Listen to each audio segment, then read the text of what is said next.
So that morning, it was enough of an explosion that everyone just stopped in their tracks and said, what the hell was that? Yeah. And then everyone just sort of continued on with their lives. And we came down here on the stock exchange, and we're watching the television set, and we're watching the tower burning. You're in the stock exchange Yeah, while the tower's we're right burning. here, right across the floor from here. And we're watching the televisions, and we're watching the tower burning. And there was no social media at the time, so it's all just word of mouth. We heard a small plane hit, so we're thinking like a Cessna, and we're looking up at the sky, and there's not a cloud in the sky that morning, and we're like, what the hell's going on? And then all of a sudden, we see the tower burning on television, and it's much more significant than some small plane hitting it. And then the freak thing that occurred was that it takes about 7 seconds for things to happen live, and then you see them on television.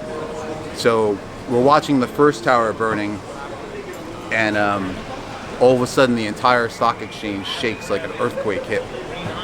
And within that next 10 seconds, we see the other plane fly into the other tower, giant, right across the screen in front of us. And at that point, my SEER school training just sort of kicked in. I was just like, take off your smock, everything that you're wearing. This is definitely terrorism. We're now standing on the next biggest landmark here in Lower Manhattan. And if they're flying planes in the buildings, a suicide bomber could run in here and take out the entire financial industry in one swoop. So my wife and I left here, and we basically did an E&E. I said, we're going to walk out of here, and we're going to get the hell out of Manhattan. So we ended up walking up to Times Square. We were in Soho. We were speaking to a police officer. There were literally thousands of people just walking north, right in the middle of the streets up Broadway, just to get out of Lower Manhattan. So we were speaking to a police officer when we were in Soho, and we turned back around, and when we turned back around, we actually watched the first tower fall.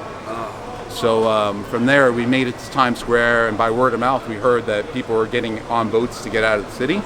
So we walked all the way to the west side. We jumped on a boat, and we were part of the largest boat evacuation in mankind's history. We cheered when we got on the boat. Everyone was sort of happy, and then as we went across the river, you could see Ground Zero. You could see both towers had fallen by that point. And it was an incredibly solemn moment.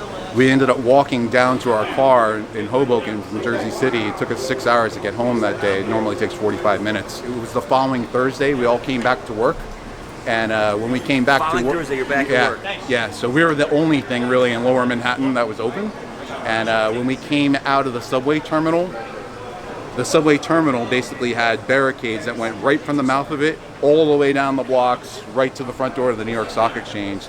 And the only thing you saw was National Guard, news crews, and SWAT teams. And there was just, like this smoke in the air that was like a yellowish tinge to it, because we're 2 blocks away from Ground Zero, and everything's smoldering over there. There was still debris flying in the air around here.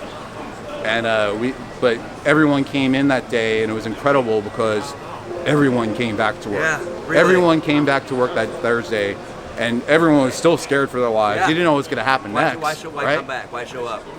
Because we felt it was our patriotic duty to make sure that the financial institutions stood up. This is New York City, man. You don't come in here and knock us down and think that you're going to keep us down. Yeah.